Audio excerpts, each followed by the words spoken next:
नमस्कार दोस्तों, मैं राकेश और आप देख रहे हैं स्किल एकेडमी। स्किल एकेडमी पे आप सभी का स्वागत करते हैं।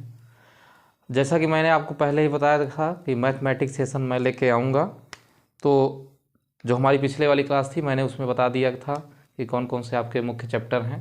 तो चलिए मैं आज पहला चैप्टर स्टार्ट करता हूँ।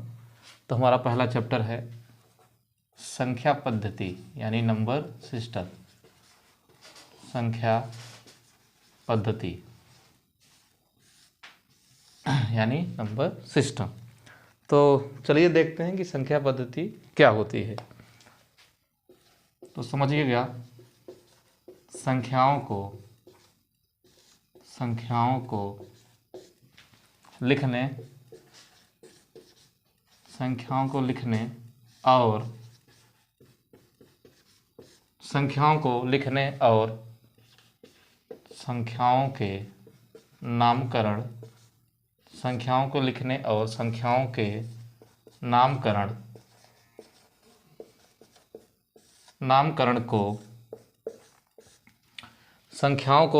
और संख्याओं के नामकरण को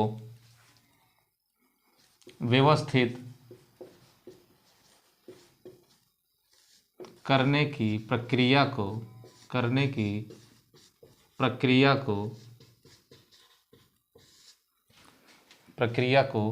संख्या पद्धति कहते हैं।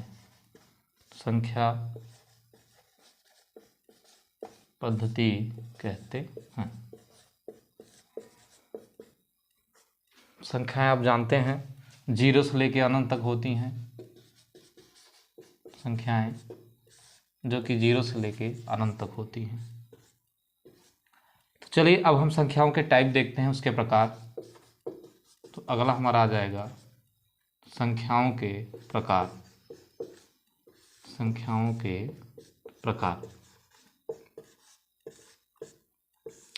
तो संख्याओं के प्रकार में सबसे पहले आपकी संख्या आती है प्राकृतिक संख्या यानी नेचुरल नंबर।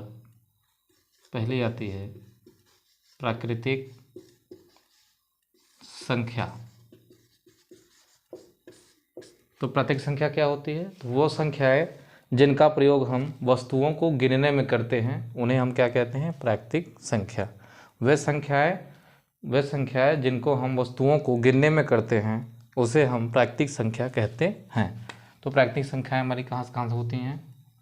1 2 3 4 5 डॉट डॉट करके अनंत तक होती है। ये हमारी प्राकृतिक संख्या रही। नंबर दूसरे पे आपके आती है सम संख्या। क्या आती है दोस्तों? सम संख्या। तो सम संख्या क्या होती है? तो ऐसी संख्या जो 2 से पूरी तरीके से विभाजित हो जाती है उसे हम क्या कहते हैं? सम संख्या। यानी ऐसी संख्या है जो 2 से क्या हो, पूरी डिवाइड हो जाए, उसे हम कहते हैं सम संख्या। जैसे 2 4 6 8 10 12 डॉट डॉट इनफाइनाइट तक। फिर इसी क्रम में हमारी तीसरी संख्या आती है विषम संख्या। जो विषम संख्या होती है वह सम संख्या के ठीक विपरीत होती है। तो विषम संख्या क्या होती है? ऐसी संख्याएं जो 2 से विभाजित न हो। ऐसी संख्या जो 2 से विभाजित न हो उसे हम क्या कहेंगे? विषम संख्या। 1 हो गया, 3 हो गया, 5 हो गया, 7 हो गया, 9 हो गया, डॉट डॉट इनफाइनाइट। फिर चौथी हमारी जो संख्या आती है वो है पूर्णांक संख्या। क्या है दोस्तों? पूर्णांक संख्या। तो पूर्णांक संख्या क्या होती है? ऐसी संख्या है जिसमें नेगेटिव संख्याएं, पॉजिटिव संख्याएं और जीरो तीनों, यानी धनात्मक संख्याएं, ऋणात्मक संख्याएं और जीरो तीनों शामिल होता है, उसे हम क्या कहते हैं?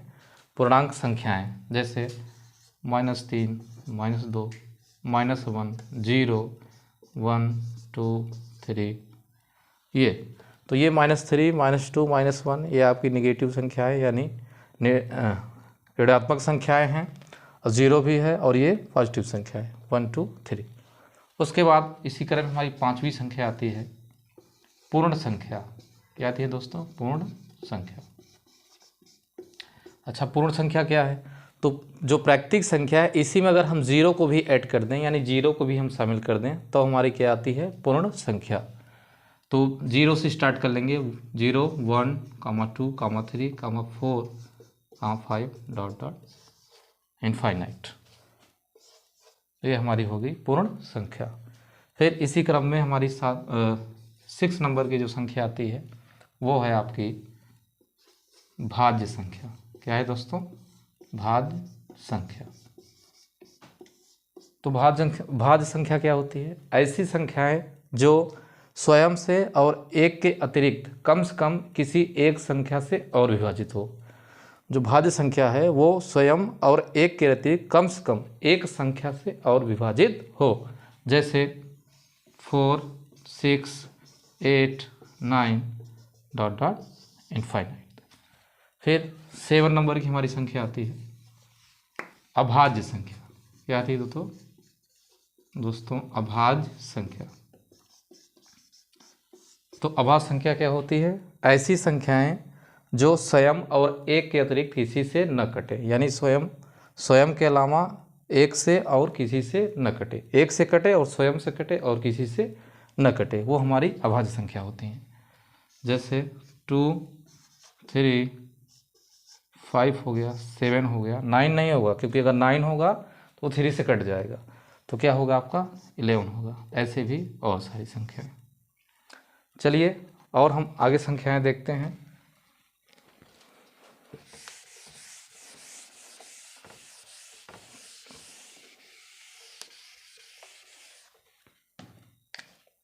एट नंबर पे आपकी आती है परिमेय संख्या। क्या आती है दोस्तों? परिमेय संख्या।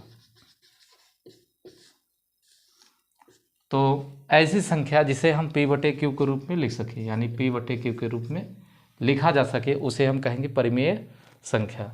तो और यहाँ पे एक शर्त है कि q जो है वो 0 के बराबर नहीं होना चाहिए। q जो है वो 0 के बराबर नहीं होना चाहिए। जैसे 1/2 3/4 5/6 डॉट डॉट इनफाइनाइट। तो ऐसी संख्या जिसे p/q के रूप में लिखा जा सके, और शर्त यह है कि जो q है वो 0 के बराबर नहीं होना चाहिए, तो हमारी कैसी संख्या होती है? परिमेय संख्या। अगला इसी का विपरीत आता है अपरिमेय संख्या। क्या आता है दोस्तों? अपरिमेय संख्या। तो अपरिमेय संख्या क्या है? ऐसी संख्याएं जिसे p/q के रूप में न लिखा जा सके।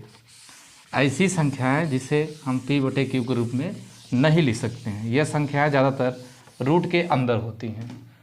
जैसे रूट में 12, रूट में 13, और एक संख्या और होती है जो पाई होती है।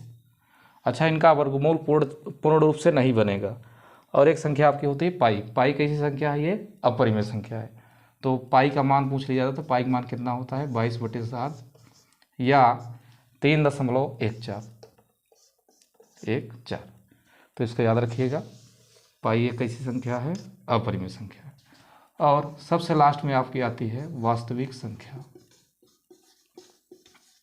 क्या आती है दोस्तों? वास्तविक संख्या। तो वास्तविक संख्या क्या होती है? ऐसी संख्या जिसमें परिमेय व अपरिमेय दोनों संख्याएं मिली हुई होती है, उसे वास्तविक संख्या कहते हैं। जैसे 1/2 3/5 6/9 √12 √13 पाई। तो ये सारी संख्या आपकी क्या आएगी?